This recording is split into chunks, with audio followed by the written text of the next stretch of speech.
بسم اللہ الرحمن الرحیم۔ بدن کی سلامتی کی دعا۔ ہر شخص یہ چاہتا ہے کہ ہر بیماری سے میرا جسم سلامت رہے۔ آج میں آپ کو ایسی دعا بتاؤں گا کہ جو جناب رسول اللہ صلی اللہ تعالیٰ علیہ وسلم کے معمولات میں بھی شامل تھی۔ رسول اللہ صلی اللہ تعالیٰ علیہ وسلم کی عادت مبارکہ تھی کہ اس دعا کا ورد 3 مرتبہ صبح فرمایا کرتے تھے اور 3 مرتبہ شام کو۔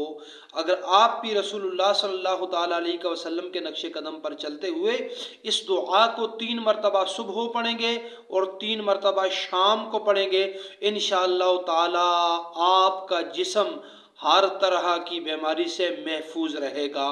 وہ دعا کون سی ہے؟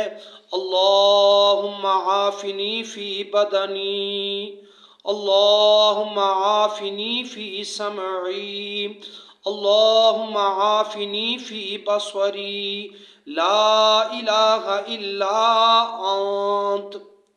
یہ دعا 3 مرتبہ فجر کی نماز کے بعد اور 3 مرتبہ عشاء کی نماز کے بعد پڑھیں، انشاءاللہ تعالی اللہ تعالیٰ اس دعا کے صدقے آپ کے جسم کو سلامت رکھے گا۔